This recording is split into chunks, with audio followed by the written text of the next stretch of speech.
Hi guys, welcome back to my channel. So today I wanted to show you how to host the easiest dinner party ever thanks to Raclette. So Raclette is the name of the machine and the type of cheese we are going to use. Now Raclette is very popular in the colder months here in France, but it actually is a Swiss dish that originated in Switzerland. So the first thing you'll need is a Raclette machine. I will link below to a few of my favorite models. Depending on how much you want to spend, you can get a basic model or you can go all the way up to something very high end. Let me show you how to put it together. The first thing you want to do is get your potatoes going. So this is something you can do maybe 20 minutes before your guests arrive, is cook your potatoes. So I'm using Mona Lisa potatoes, which are something that we can get here in France. The closest would be like a Yukon Gold or a Dutch Baby.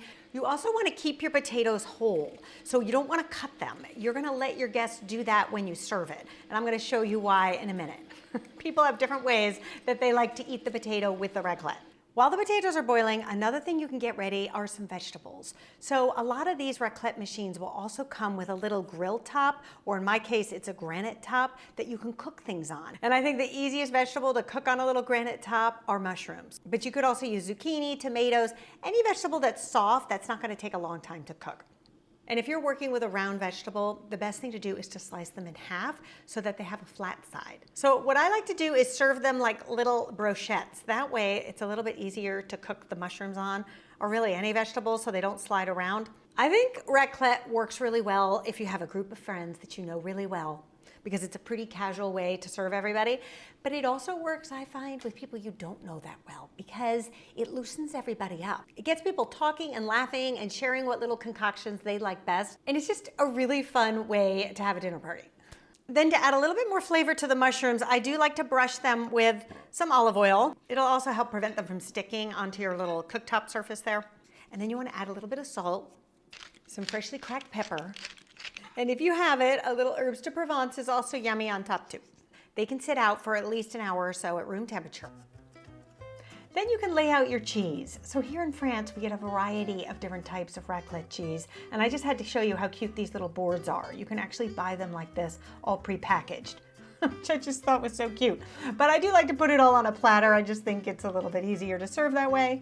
So of course we have to start with the plain raclette cheese. But then I also like to add a few different flavors of raclette cheese. One of my favorites is a 3-pepper raclette, which is so great. But you can approximate this same flavoring in the States by just adding a little freshly cracked pepper onto the cheese before it goes under the heating implement, or adding the freshly cracked pepper once it's done. Then to add a little bit more spice, I also like to look for the red pepper raclette cheese, which is really delicious too. In the States, you could approximate this by serving a little dish of red pepper flakes with your raclette. Then I couldn't resist this one. It's a pesto raclette cheese. So you could also do this in the States as well with a little bowl of pesto. Then for serving, I like to use a traditional cheese knife. That way people can either cut the cheese in half if they want to do half of one and half of the other, or you have this handy little spike for picking it up. All right, now for the charcuterie. You can usually find these little assortments of cured meats and salamis, and I think that this is a great bang for your buck because it gives you a nice variety. Then what I typically do is fill in with some of my favorites that I know people are going to want more of. So I'll show you what I've chosen. But before we get to that, we want to put a little bowl in the center and put some of these delicious cornichons in. These are these little tiny French pickles that really pack a punch. They're very, let's see, how can I describe it? Let's try. Yeah, they're very vinegary, but in a good way. Like, they just kind of balance out all the flavors and the richness of everything. And then some people also like to add these little marinated onions. You could add a few of those in as well. And then for the quantities of the charcuterie platter, I usually do anywhere from 6 to 8 slices of any one thing per person. Sometimes people will go through more, but I think at a bare minimum, you should start there. This is called Rosette de Lyon, and we used to actually buy this a lot in the States, so I know you can get it there. You know, sometimes when you buy it, it's all kind of stuck together. I think it's better for your guests if you can pull it apart and just, you know, display it maybe a little bit folded in half. It just looks a little prettier, and it will be easier for your guests to actually grab a piece and get going with their little raclette. Then you can also do all different types of ham. So in my little package here, it wasn't labeled. I'm not sure exactly what it is, but it looks like almost a very thick prosciutto, but I think it's probably a Spanish ham if I was to guess. Usually you want the thicker pieces of meat. Like it's great sometimes to have that really beautiful thinly sliced prosciutto if you were serving it with something like melon. But for something like this, because the cheese is really thick and hot and you're gonna be pouring it kind of over the meat as well as the potatoes, it's just a little bit more hearty if you can get the thicker slices. I think all of this like prosciutto and Spanish ham is really good with the spicy cheese because the ham is really salty, then you have this wonderful spice, the potato is pretty neutral, and so all the flavors play really nicely together. But there is one little meat that I love to include, and that is chorizo, because chorizo, it can be pretty spicy, or you can get what they call chorizo doux, which is a little softer, not as spicy. I think the spicy chorizo and the plain cheese is like a winning combination because you kind of want that plain cheese to soften the spice of the chorizo. So I usually include a few slices of chorizo because having that spice is just so great. So I would say this is enough for about 4 people because we have all the cheese, we have all the charcuteries, we have the potatoes, and our little mushrooms. And once you get going, you really can only fit about 3 or 4 of these little raclette combinations before you start to get really full. And then you can serve this with a little fork so people can easily grab the meat they want. And now this is all ready to go. Hi there. I had to move over here to my dining room table so you could see how this whole thing plays out. It just makes a lot more sense. Normally you plug in the raclette machine to an extension cord to your nearest wall and then have people sit on either side of it because it's accessible from both sides. You can put your little raclette things in here and then you can also access it from the other side.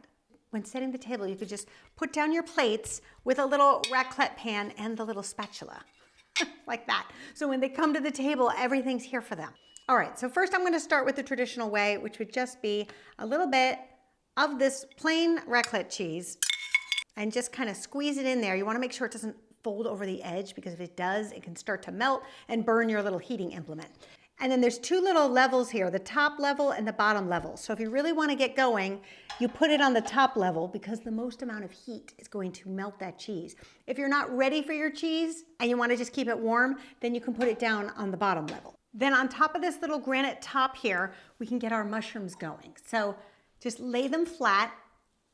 To get softened and cooked, they take about 5 to 10 minutes. So you can get those going right ahead.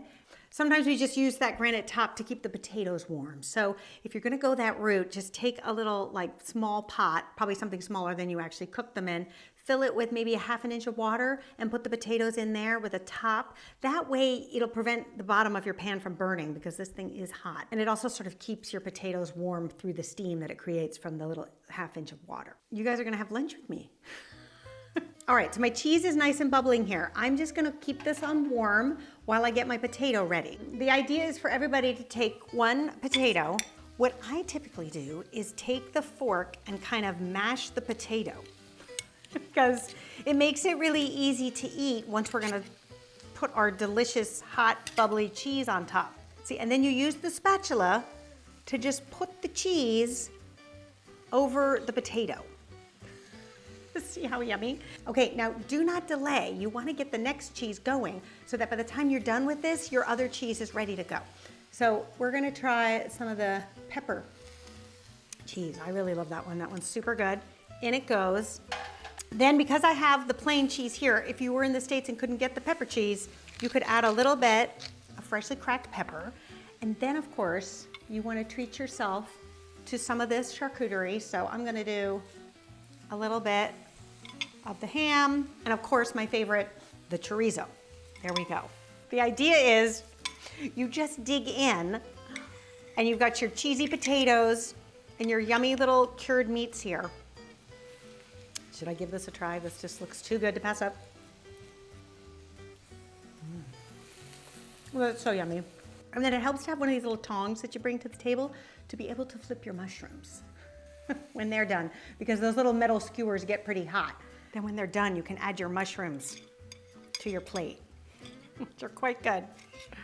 But let me show you another way you can go. You can take your cheese of choice, put it in the little pan here. Then you can take a potato and slice it or put it into little cubes and put that in the cheese. As the cheese melts, it'll sort of become one with the potato, which is quite good.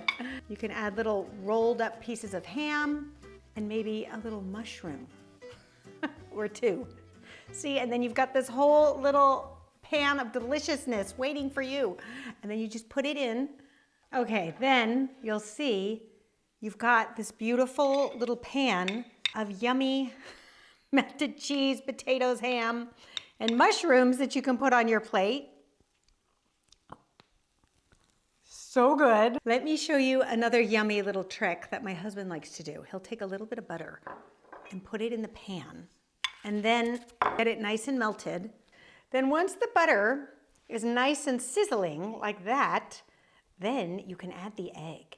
As soon as the egg is all white on the outside, then it is ready and you can just pour it right over. Look at that. It looks like one of those like perfect fast food eggs. And then you can add a little bit of pepper on top. And what's nice about cooking the eggs this way is the white is totally cooked, but then inside the yolk is perfectly runny. See, look at that. It's the perfect type of heat. And how good is that with the cheese and the potatoes and the ham? It's a perfect little brunch menu. You could serve this as a brunch. It'd be super fun. If you're more of like a scrambled egg person, there is a recipe for you too. So you just take your egg, give it a scramble. You can then add your egg and then any type of cheese you like. I'm gonna try the pesto. Crumble up some of the potato and then tear a little bit of this chorizo on top. Just super yummy. And the cherry on top is a little bit of mushroom. And in it goes. And then you can just help it out with the little spatula and you'll see you'll have another cute little square egg dish. You could also have left the cheese out and then just get a little cheese going in the raclette machine and pour the cheese over the egg. That would also be super decadent and super delicious. Well, I hope this has inspired you to have your own raclette party at home. It's a really fun thing to do in the dead of winter when it's cold, the holidays are over, and you're looking for another reason to celebrate. Have everybody over for raclette. All right, you guys, I'll see you back here next time. Until then, bye.